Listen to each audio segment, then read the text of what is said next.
Columbia University is a private Ivy League research university in Upper Manhattan, New York City. It was established in 1754 as King's College by royal charter of George II of Great Britain. Columbia is the oldest college in the state of New York and the fifth chartered institution of higher learning in the country, making it one of 9 colonial colleges founded before the Declaration of Independence. After the American Revolutionary War, King's College briefly became a state entity, and was renamed Columbia College in 1784.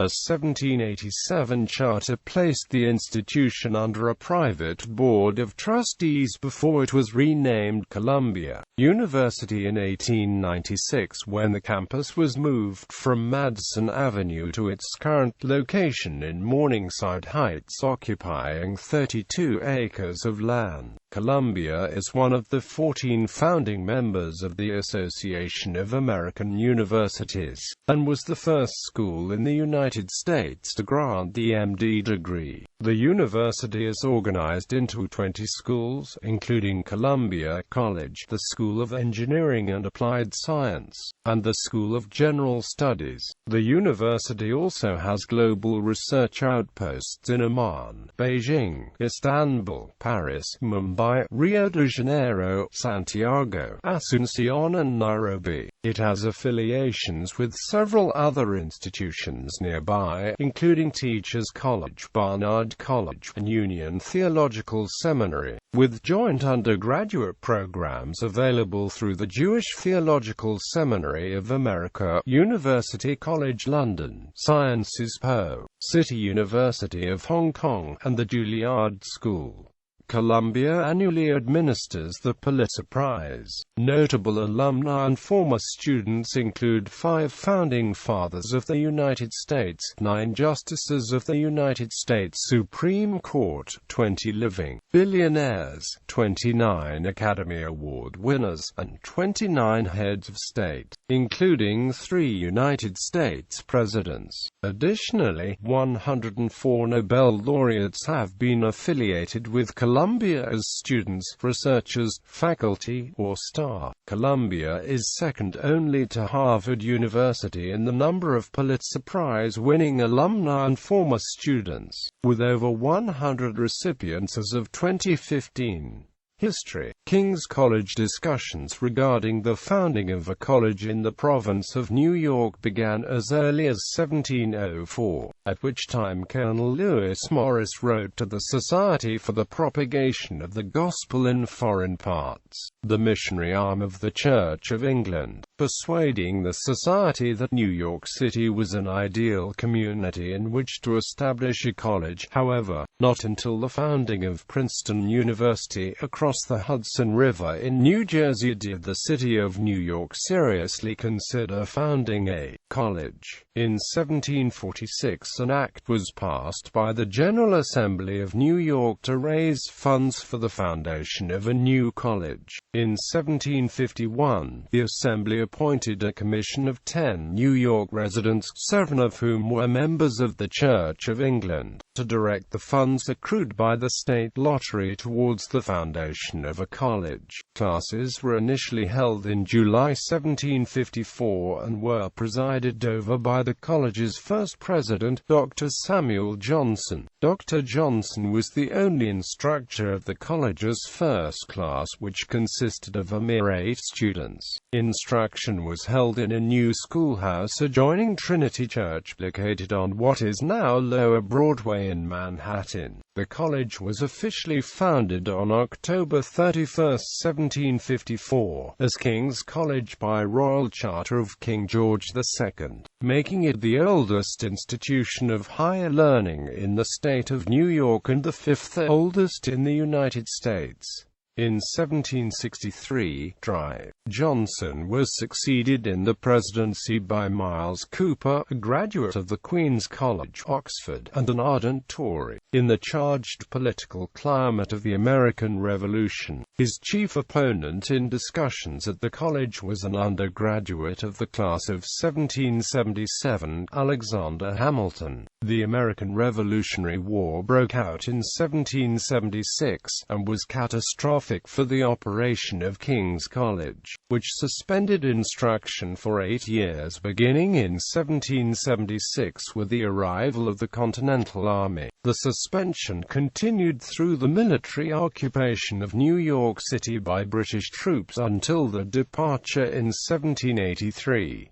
The college's library was looted and its sole building requisitioned for use as a military hospital, first by American and then British forces. Loyalists were forced to abandon their King's College in New York, which was seized by the rebels and renamed Columbia College. The Loyalists, led by Bishop Charles Inglis, fled to Windsor, Nova Scotia, where they founded King's Collegiate School, Columbia College. After the Revolution, the college turned to the state of New York in order to restore its vitality, promising to make whatever changes to the school's charter the state might demand. The legislature agreed to assist the college, and on May 1, 1784, it passed an act for granting certain privileges to the college heretofore called King's College. The act created a board of regents to oversee the resuscitation of King's College, and, in an effort to demonstrate its support for the new republic, the legislature stipulated that the college within the city of New York, heretofore called King's College, be forever hereafter called and known by the name of Columbia College, a reference to Columbia, an alternative name for America. The regents finally became aware of the college's defective constitution in February 1787 and appointed a revision committee, which was headed by John Jay and Alexander Hamilton. In April of that same year, a new charter was adopted for the college, still in use today, granting power to a private board of 24 trustees. On May 21, 1787, William Samuel Johnson, the son of Dr. Samuel Johnson, was unanimously elected president of Columbia College. Prior to serving at the university, Johnson had participated in the First Continental Congress and been chosen as a delegate to the Constitutional Convention. For a period in the 1790s, with New York City as the federal and state capital and the country under successive Federalist governments, a revived Columbia thrived under the auspices of Federalists such as Hamilton and Jay. Both President George Washington and Vice President John Adams attended the college's commencement on May 6,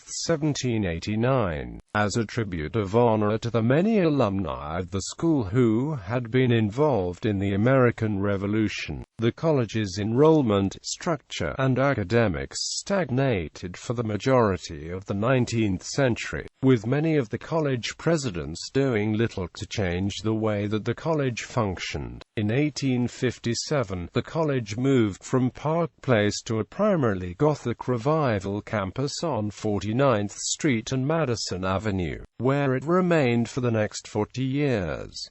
During the last half of the 19th century, under the leadership of President F. A. P. Barnard, the institution rapidly assumed the shape of a modern university. By this time, the college's investments in New York real estate became a primary source of steady income for the school, mainly owing to the city's expanding population. Columbia University. In 1896, the trustees officially authorized the use of yet another new name, Columbia University, and today the institution is officially known as Columbia University in the city of New York. At the same time, university president Seth Low moved the campus again from 49th Street to its present location, a more spacious campus in the developing neighborhood of Morningside Heights. Under the leadership of Low's successor, Nicholas Murray Butler, who served for over 4 decades,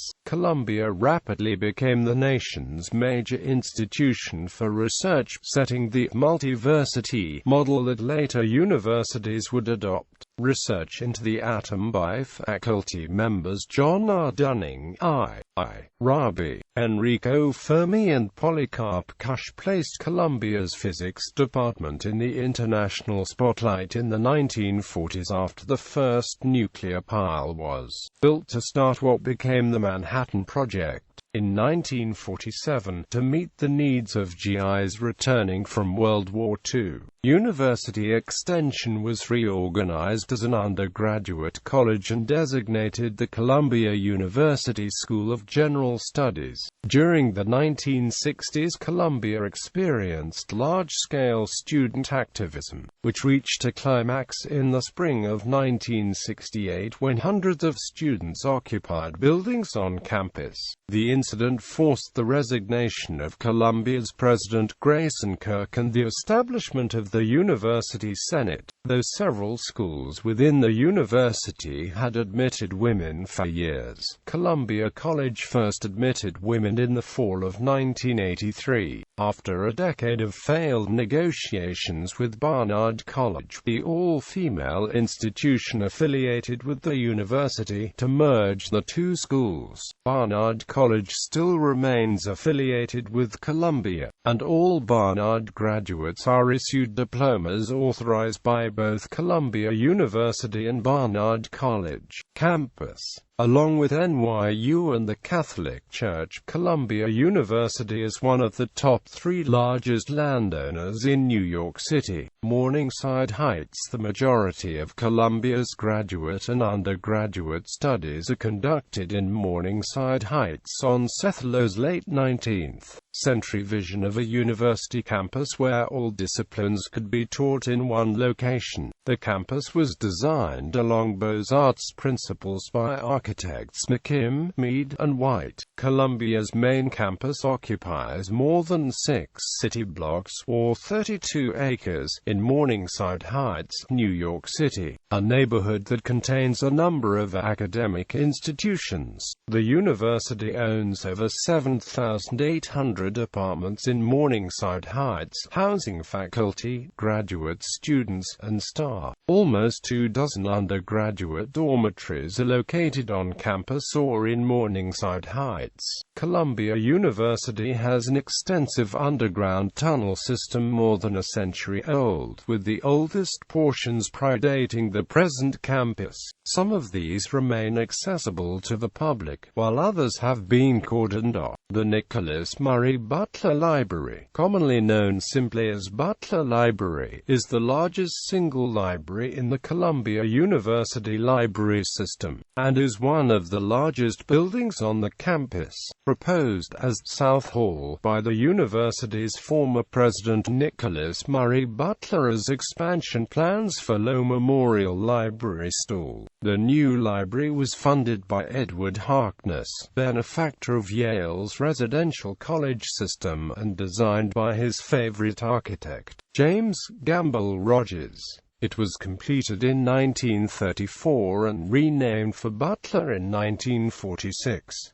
The library design is neoclassical in style. Its facade features an arcade of columns in the Ionic order above which are inscribed the names of great writers, philosophers, and thinkers, most of whom are read by students engaged in the core curriculum of Columbia College. As of 2012, Columbia's library system includes over 11.9 million volumes, making it the 8th largest library library system and fifth largest collegiate library system in the United States. It has also been ranked among the United States' most beautiful libraries. Several buildings on the Morningside Heights campus are listed on the National Register of Historic Places. Low Memorial Library, a National Historic Landmark and the centerpiece of the campus, is listed for its architectural significance. Philosophy Hall is listed as the site of the invention of FM radio. Also listed is Pupin Hall, another National Historic Landmark, which houses the physics and astronomy departments. Here the first experiments on the fission of uranium were conducted by Enrico Fermi. The uranium atom was split 10 days after the world's first atom splitting in Copenhagen, Denmark.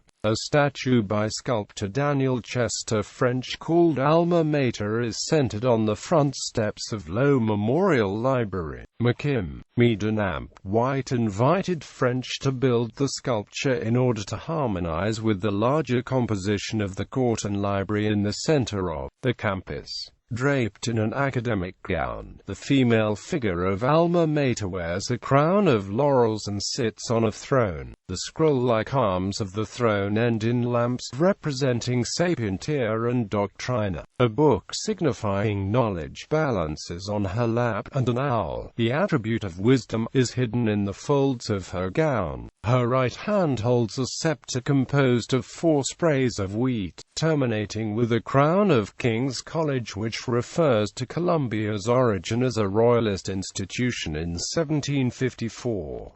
A local actress named Mary Lawton was said to have posed for parts of the sculpture. The statue was dedicated on September 23, 1903, as a gift of Mr. and Mrs. Robert Goulart, and was originally covered in golden leaf. During the Columbia University protests of 1968, a bomb damaged the sculpture, but it has since been repaired. The small hidden owl on the sculpture is also the subject of many Columbia legends, the main legend being that the first student in the freshman class to find the hidden owl on the statue will be valedictorian, and that any subsequent Columbia male who finds it will marry a Barnard student, given that Barnard is a women's college. The steps, alternatively known as Low Steps or the Urban Beach, are a popular meeting area for Columbia students. The term refers to the long series of granite steps leading from the lower part of campus to its upper terrace, with a design inspired by the City Beautiful movement. The steps of Low Library provides Columbia University and Barnard College students, faculty, and staff with a comfortable outdoor platform and space for informal gatherings, events, and ceremonies. McKim's classical facade epitomizes late 19th century neoclassical designs, with its columns and portico marking the entrance to an important structure. On warm days when the weather is favorable, the Low Steps often become a popular gathering place for students to sunbathe, eat lunch, or play frisbee. Other campuses. In April 2007, the university purchased more than 2/3 of a 17-acre site for a new campus in Manhattanville, an industrial neighborhood to the north of the Morningside Heights campus, stretching from 125th Street to 133rd Street. The new campus will house buildings for Columbia's Business School, School of International and Public Affairs, and the Jerome L. Green Center for Mind, Brain, and Behavior, where research will occur on neurodegenerative diseases such as Parkinson's and Alzheimer's. The $7 billion